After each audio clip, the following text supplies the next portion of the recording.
प्यारे दोस्तों, एक बार फिर से इस्तकबाल है आप सभी का मेरे YouTube चैनल इरफानी वर्ल्ड में। अल्लाहू अकबर के नारे से दुनिया भर को हिला देने वाली मुस्कान खान, हिजाबी गर्ल, अचानक दोस्तों कैसे गायब हो गई सोशल मीडिया से। वो हिजाबी गर्ल मुस्कान खान जिसके अल्लाहू अकबर की दहाड़ से पूरा सोशल मीडिया हिल गया था। सिर्फ सोशल मीडिया ही नहीं दोस्तों, भक्तों के कुनबे में जैसे जलजला सा आ गया था। देश विदेश हर जगह सिर्फ और सिर्फ हिजाबी गर्ल, हर इंसान के जुबान में सिर्फ हिजाबी गर्ल नाम चढ़ा हुआ था। लेकिन अचानक से देखते ही देखते हिजाबी गर्ल का पूरा मामला शांत हो गया।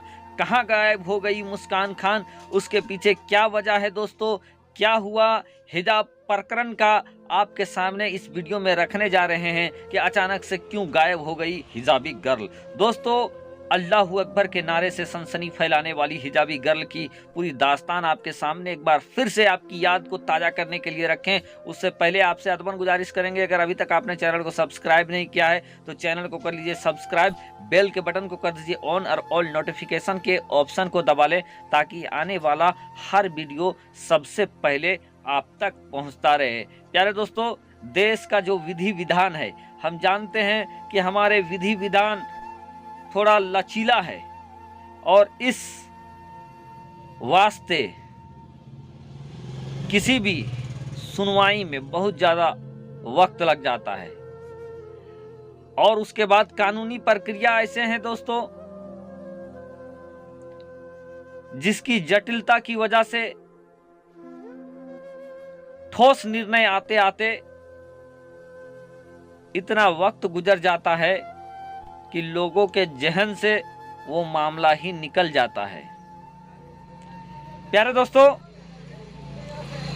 सच्ची हकीकत आपके सामने हिजाबी गर्ल और कैसे गायब हुई हिजाबी गर्ल प्रकरण मीडिया से, लोगों के खोपड़ी से आपके सामने रखने जा रहे हैं। अगर अभी तक चैनल को सब्सक्राइब नहीं किया है तो चैनल को एक बार सब्सक्राइब जरूर कर लें ताकि इसका पूरा अपडेट जानकारी आप तक पहुंचाता रहूं। दोस्तों, दुनिया भर में रातों रात एक वीडियो वायरल हुआ और वो वीडियो था हिजाबी गर्ल मुस्कान खान का। उसने ये दिखाया कि बच्चियों के अंदर भी कौन सा फौलादी और कैसा पथरीला चट्टानी जज्बा होता है कि अगर अड़ जाए तो फिर सैकड़ों से अकेले भिड़ जाए। और यही करके दिखाया मुस्कान खान ने कि जब उनको उनके ही कॉलेज में भगवा ब्रिगेड ने जब रोका, असाइनमेंट जमा करने नहीं दिया जाने लगा, जैसे तैसे कॉलेज में घुसी थी, लेकिन फिर गुंडे उन्हें घेर लेते हैं, उनके सामने अपने धर्म का वो नारा लगाने लगते हैं।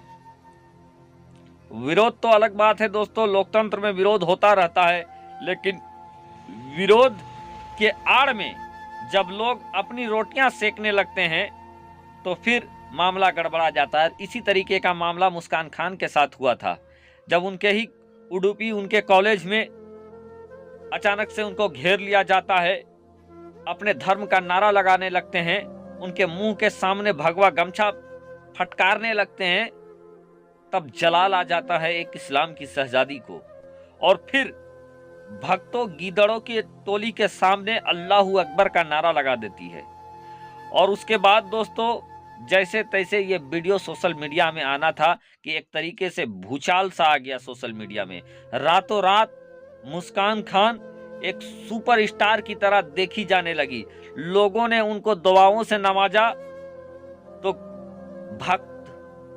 चूंकि भक्तों के पैरों के नीचे से जमीन हिल गई थी तो वो कोसते रहे, लेकिन हकीकत तो ये था कि रातों रात मुस्कान खान छा गई। दोस्तों, मुस्कान खान ने बकौल मुस्कान खान कि ये अपने धर्म को आगे दिखाने की मामला नहीं था, वो अपना हक और हुकूक लेना चाहती थी और इसीलिए वो डर गई थी। और जब वो डरती थी तो अल्लाह अकबर का नारा लगाती थी। अल्लाह अकबर सीधा मतलब दोस्तों अल्लाह बड़ा है, अल्लाह बड़ा है और यकीनन अल्लाह बड़ा है, इसमें नो डाउट अबाउट इट। और इसी अल्लाह बड़ा के नारा के साथ, अल्लाह अकबर के नारा के साथ मुस्कान खान भिड़ गई थी। और उसके बाद ये पूरा मामला अदालत के दहलीज में चला गया। अदालत में लगातार 11वें-12वें दिन तक सुनवाई होता रहा।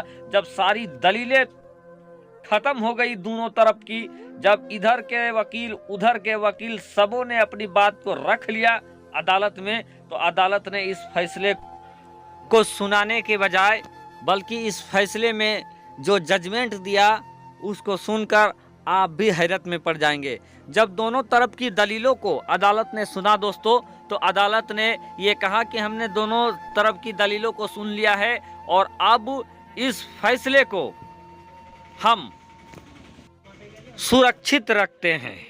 यानी कि दोस्तों फैसला सुनने के बाद जो ओरिजिनल डिसीजन, ओरिजिनल जजमेंट आना था, वहां पर अदालत ने ये कहा है कि अब हम इस मामले को, इस फैसले को सुरक्षित रखते हैं। और दोस्तों मेरा अनुभव जो कह रहा है कि ये अब मामला तब तक सुरक्षित रह जाएगा जब तक लोगों के जहन से, लोगों के दिमाग से ये हिजाबी प्रकरण न निकल जाए। आप देखेंगे कि जब सारे लोग इस मामले को भूल जाएंगे, जब सबके ध्यान से ख़त्म चला जाएगा, एक लंबे वक्त के बाद, लंबे टर्न के बाद दोस्तों ये फैसला सुना दिया जाएगा। ऐसे वक्त में सुनाया जाएगा जब सब इंसानों के दिमाग से, लोगों के दिमाग से हिजाब का पूरा मामला ही निकल गया होगा, सब शांत हो गए होंगे और ऐसे वक्त में ये फैसला आ जाएगा, किसी को कुछ पता भी नहीं चलेगा कि क्या हुआ क्या नहीं।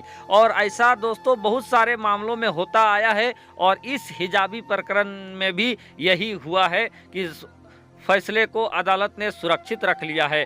जो कुछ भी हो दोस्तों, एक बेटी ने बहुत बहादुरी का काम किया था, बहादुरी के साथ लड़ी थी, अपनी हिजाब के लिए, अपने पर्दे के लिए लड़ी थी। अब दोस्तों यहाँ तक कि अदालत ने भी ये कह दिया था कि जब तक फैसला ना आ जाए तब तक अदालत परिसर में यानी विद्यालय परिसर में लोग धार्मिक वस्त्र धारण करके ना जाएं। लेकिन यहाँ तक भी ये कहा था कि जिस विद्यालय में अगर पहले से यूनिफॉर्म कोड लागू है तो वैसे जगहों में ये मामला सामने आएगा कि उनको धार्मिक वस्त्र पहनकर नहीं जाना है। और जहां पर यूनिफॉर्म लागू ही नहीं है तो वहां लोग जिस तरीके से जाते हैं उस तरीके से जा सकते हैं। और ये यूनिफॉर्म का जो मामला है दोस्तों, आप भी जानते हैं, हम भी जानते हैं कि ये यूनिफॉर्म का मामला है, सब जगह एक नहीं होता है। किसी कॉलेज में यूनिफॉर्म चलता है तो किसी कॉलेज में यूनिफॉर्म नहीं चलता है। साथ ही साथ दोस्तों फाइनल डिसीजन आने से पहले ये भी साफ कर दिया था अदालत ने कि ये जो कपड़े के पहनावे के ऊपर जो बयानबाजी, भाषण, रोकथाम है, ये सिर्फ और सिर्फ स्टूडेंट के लिए है, ये टीचरों पर लागू नहीं है। चूंकि एक मुस्लिम टीचर चांदनी जिनका नाम था, उनको भक्तों ने रोक दिया था स्कूल में जाने से।